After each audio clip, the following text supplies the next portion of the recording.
नमो नमः प्रिय विद्यार्थियों। आज हम दूरबा कक्षा 10वीं संस्कृत का द्वितीय पाठ पढ़ेंगे। आइए सबसे पहले पाठ को पढ़ते हैं। द्वितीयः पाठः न्यग्रोधवृक्षः प्रकृतिः एव पर्यावरणम् अस्ति। तस्याः असन्तुलनमेव पर्यावरणस्य विनाशकारणम्। पर्यावरण शब्दः परिधन आवरणम् इत्यनयोः पदयोः सम्मेलनेन निष्पन्नः भवति।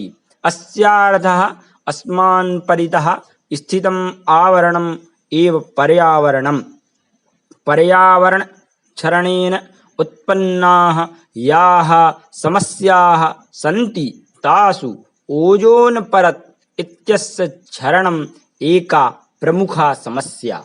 अस्याः प्रमुखं कारणं वनानां व्यापकरूपेण नाशः अपि अस्ति। संस्कृत साहित्ये तु प्राचीनकालादेव पर्यावरणसंरक्षणं प्रति जागरूकता दृश्यते। अत्र एतं विषयम् अवलम्ब्यैव एषा कथा प्रस्तुता अस्ति इति। ये प्रिय विद्यार्थियों इसका पाठ हो गया। आइए अब इसका हम हिंदी अर्थ को समझते हैं। द्वितीयः पाठः अर्थात दूसरा पाठ, न्यग्रोधवृक्षः अर्थात बरगद का पेड़। प्रकृति ही एव पर्यावरणम् अस्ति, प्रकृति ही पर्यावरण है। तस्याः असंतुलनमेव पर्यावरणस्य विनाशकारणम्। प्रकृति का तस्याः प्रकृतेः उस प्रकृति का असंतुलन ही पर्यावरण का विनाश का कारण है। पर्यावरण शब्द परिधन आवरण इन दो पदों को सम्मिलने से या मिलकर बनता है। अस्यार्थः अस्मान् परितः स्थितम् आवरणम् एव पर्यावरणम्। हमारे चारों तरफ स्थित जो आवरण है वही पर्यावरण है। पर्यावरण क्षरणेन उत्पन्नाः याः समस्याः सन्ति। पर्यावरण के क्षरण होने से उत्पन्न जो समस्याएं हैं उनमें तासु ओजोन परत इत्यस्य क्षरणम् एका प्रमुखा समस्या। ओजोन परत का क्षरण एक प्रमुख समस्या है। अब ओजोन परत क्या है प्रिय विद्यार्थियों? ओजोन परत पृथ्वी के वायुमंडल की एक परत है जिसमें ओजोन गैस की सघनता अपेक्षाकृत अधिक होती है। ओजोन परत के कारण ही धरती पर जीवन संभव है, इसलिए एक प्रमुख समस्या है।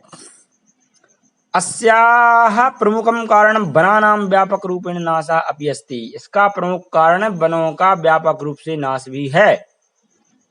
संस्कृत साहित्य प्राचीन कालादेव पर्यावरण संरक्षणं प्रति जागरूकता दृश्यते। अर्थात संस्कृत साहित्य में तो प्राचीन काल से ही पर्यावरण संरक्षण के प्रति जागरूकता दिखाई देती है।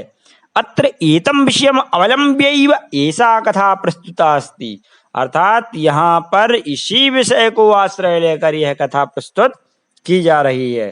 प्रिय विद्यार्थियों, आप भी सबसे पहले संस्कृत को पाठ करिए। जहाँ पर आपको अशुद्धियां लग रही हैं उनको चिन्हित करिए और उनको सुधार करिए। आइए आगे बढ़ते हैं।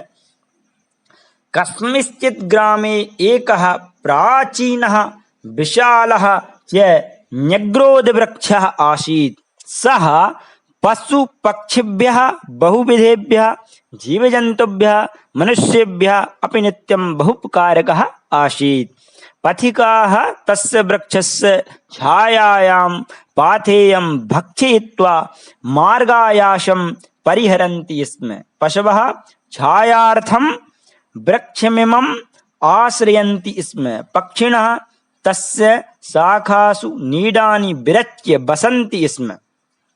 सर्पाश्च तत्रस्येषु वल्मीकेषु वासं कुर्वन्ति स्म। एवं सः वृक्षः सर्वप्रियः सर्वहितकारी सर्वापेक्षितः च आसीत्।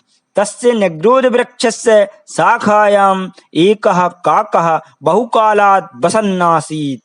कस्मिंश्चित् दिने सः वायसः किमपि स्मरन् इतस्ततः दृष्ट्वा एवम् उच्चैः अरटत्, हे बन्धवः श्रूयन्तामेव चः, अहम् अस्मिन् वृक्षे चिरात् वसामि, अतः अस्योपरि ममैव अधिकारः वर्तते।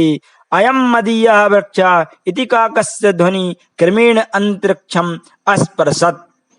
आइए अब इसका हिंदी अनुवाद देख लेते हैं। कस्मिंश्चित् ग्रामे किसी ग्राम में एकः प्राचीनः एक बहुत ही प्राचीन पुराना विशालः च नेग्रोध वृक्ष आसीत् और बहुत बड़ा नेग्रोध वृक्ष था अर्थात बरगद का पेड़। सह पशु पक्षिभ्यः बहुविधेभ्यः जीवजंतुभ्यः मनुष्यभ्यः अपि नित्यं बहुपकारकः आसीत्। वह जो वृक्ष था बरगद का वह पशुओं के लिए पक्षियों के लिए और बहुत विभिन्न प्रकार के जो जीव जंतु हैं मनुष्य हैं उन सब के लिए बहुत उपकारी था। पथिकाः जो राहगीर होते हैं उनको पथिकाः कहते हैं। तस्य वृक्षस्य छायायां पाथेयं भक्षित्वा मार्ग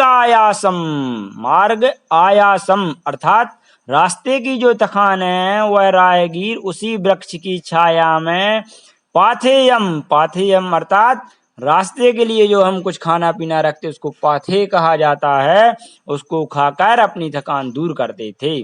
पशवा छायार्थम वृक्ष में आश्रयन्ति, इसमें पशु इसकी छाया को आश्रय लेकर जो है यहाँ पर रहते थे। पक्षिणः तस्य शाखासु नीडानि वृच्य वसन्ति, इसमें और पक्षी उसकी शाखाओं में घोंसले बनाकर रहते थे। सर्पाश्च तत्रत्येषु वल्मीकेषु वासं कुर्वन्ति, इसमें और सांप वहाँ पर बिल बनाकर रहते थे। एवं सः वृक्षः सर्वप्रियः सर्वहितकारी सर्वापेक्षितः च आसीत्, इस प्रकार वह वृक्ष सभी का प्रिय और सभी का कल्याण करने वाला और सभी के द्वारा चाहा गया था। तस्य नेग्रोध वृक्षस्य शाखायाम एका काका बहुकालात् वसन्नासीत्, उस नेग्रोध वृक्ष अर्थात उस वट वृक्ष की शाखा में एक कौआ बहुत काल से बहुत समय से रह रहा था। कस्मिंश्चित् दिने स वायसः किमपि स्मरन्, किसी दिन वह कौआ कुछ स्मरण करता हुआ इतस्ततः दृष्ट्वा यहाँ वहाँ देखकर एवं उच्चई अरटत, इस प्रकार वह जोर से चिल्लाया, हे बंधवा हे भाइयों श्रूयन्ताम मे वचः, मेरी बात को सुनिए। अहम अस्मिन् वृक्षे चिरात् वसामि, मैं इस वृक्ष पर बहुत समय से रह रहा हूँ। अतः अस्योपरि ममैव अधिकारः, इसलिए इस वृक्ष पर मेरा ही अधिकार है। अयम मदीयः वृक्षः, यह वृक्ष मेरा है। इति काकस्य ध्वनि क्रमेण अंतरिक्षम अस्पृशत, कौए की जो आवाज है क्रमशः अंतरिक्ष को छूने लगी। धन्यवाद प्रिय विद्यार्थियों, अब बाकी हम कल पढ़ेंगे। यदि आपको कहीं समझ में नहीं आया है तो आप अपने शिक्षक की मदद ले सकते हैं और सबसे पहले आप संस्कृत को पढ़ना शुरू कीजिए, इसके बाद उसका अर्थ लगाना शुरू कीजिए और अपनी कॉपी में नोट्स बनाते चलिए, जिससे कि वो परीक्षा में बाद में काम आएंगे। और प्रिय विद्यार्थियों, मेरे चैनल को सब्सक्राइब करना ना भूलिए, जिससे कि आगामी जो वीडियो हैं उसके नोटिफिकेशन आपको प्राप्त होते रहेंगे। बहुत बहुत धन्यवाद। नमो नमः।